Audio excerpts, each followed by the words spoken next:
10대들은 때로 항상 성적으로 조심하라고 하는데 경계선이 어디 있는지 말해주지 않습니다. 어디까지 허용됩니까? 라고 의문을 갖습니다. 이 질문이 적절치 않은 이유는 어떤 사람들은 그 경계선을 알게 되고 그 선들에 근접하여 지내도 문제가 없을 것이라 생각한다는 점입니다. 그러나 낭떠러지와 폭포가 앞에 있다는 것을 모르고 강을 따라 흘러가는 배처럼 경계선에 최대한 가까이 가려는 것은 별로 현명한 아이디어가 아닙니다.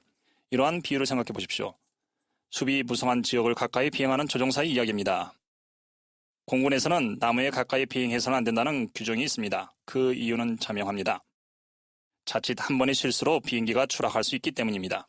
그러므로 나무에 가까이 가려는 대신 이 조종사는 나무에서 적어도 150m는 떨어져서 비행하겠다는 규칙을 세웠습니다. 이렇게 한다면 그는 훨씬 안전할 것입니다. 비행기가 추락하는 것과 마찬가지로 결혼 관계 밖에서 행해지는 성적인 행위가 정서적인 상처와 그 밖의 여러 문제들을 야기한다는 것을 압니다. 그러므로 어디까지 허용되는지를 알려고 하기보다 우리를 안전하게 지켜주는 표준을 따라야 합니다. 청소년의 힘을 위하여에는 다음 표준이 나옵니다. 결혼한 경우에만 표현해야 할 강력한 감정들을 유발하는 어떤 행위도 결혼하기 전에는 하지 마십시오. 또한 청소년의 힘을 위하여는 우리가 하지 말아야 할 몇 가지 구체적인 것들을 나열하고 있습니다. 옷을 입은 채로나 입지 않은 채로 정열적인 입맞춤을 하거나 다른 사람의 몸 위에 올라가거나 다른 사람의 은밀하고 성스러운 부분을 접촉하거나 다른 사람이 여러분에게 그렇게 하도록 허락해서는 안 됩니다. 이제 나무 위를 비행하는 일과 관련해서 나무에서 150m를 떨어져서 비행하는 것은 무엇과 같을까요? 여기 도움이 될 한 가지 아이디어가 있습니다.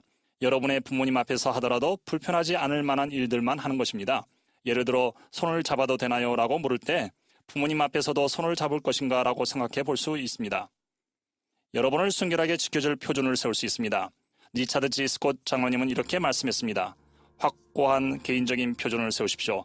영적으로 깊이 사색할 수 있는 시간을 마련하고 아무런 압력 없이 신성한 영감에 의해 여러분의 결정을 확인할 수 있을 때 그때 여러분이 해도 되는 것과 하지 말아야 할 감정 표현의 행위를 결정해 주십시오. 영이 여러분을 인도할 것입니다.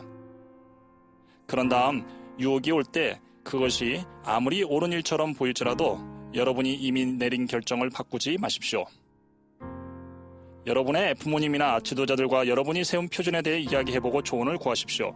여러분이 스스로 정한 표준에 대해 하나님께 기도하고 여쭈어보십시오.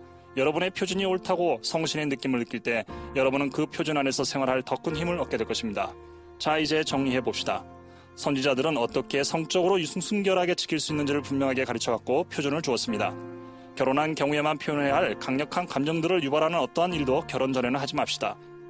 나무에서 멀리 떨어져 비행하는 현명한 조종사처럼 우리는 죄를 가까이 하지도 말아야 합니다.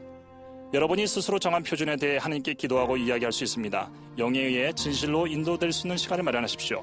분명한 표준을 세운 뒤에는 결코 그것을 변경치 마십시오. 또한 과거에 일어난 일이 여러분의 미래를 지배하도록 하지 마십시오. 길에서 벗어났다면 다시 돌아올 수 있습니다. 유혹으로 가득 찬 세상에서 정결하게 살기란 힘들 수도 있지만 거기에는 그만한 가치가 있습니다. 성적으로 순결하라는 하나님의 계명에 순종할 때 여러분은 성전에서 성스러운 성약을 맺고 지킬 준비를 하는 것입니다. 여러분은 훌륭한 결혼관계를 형성하고 사랑하는 가족의 일부로서 자녀들 이 세상에 데려오기 위한 준비를 갖추게 됩니다. 큰 그림을 보십시오. 성적으로 순결하라는 하나님의 계명을 지키는 것이 가치가 있음을 알게 될 것입니다.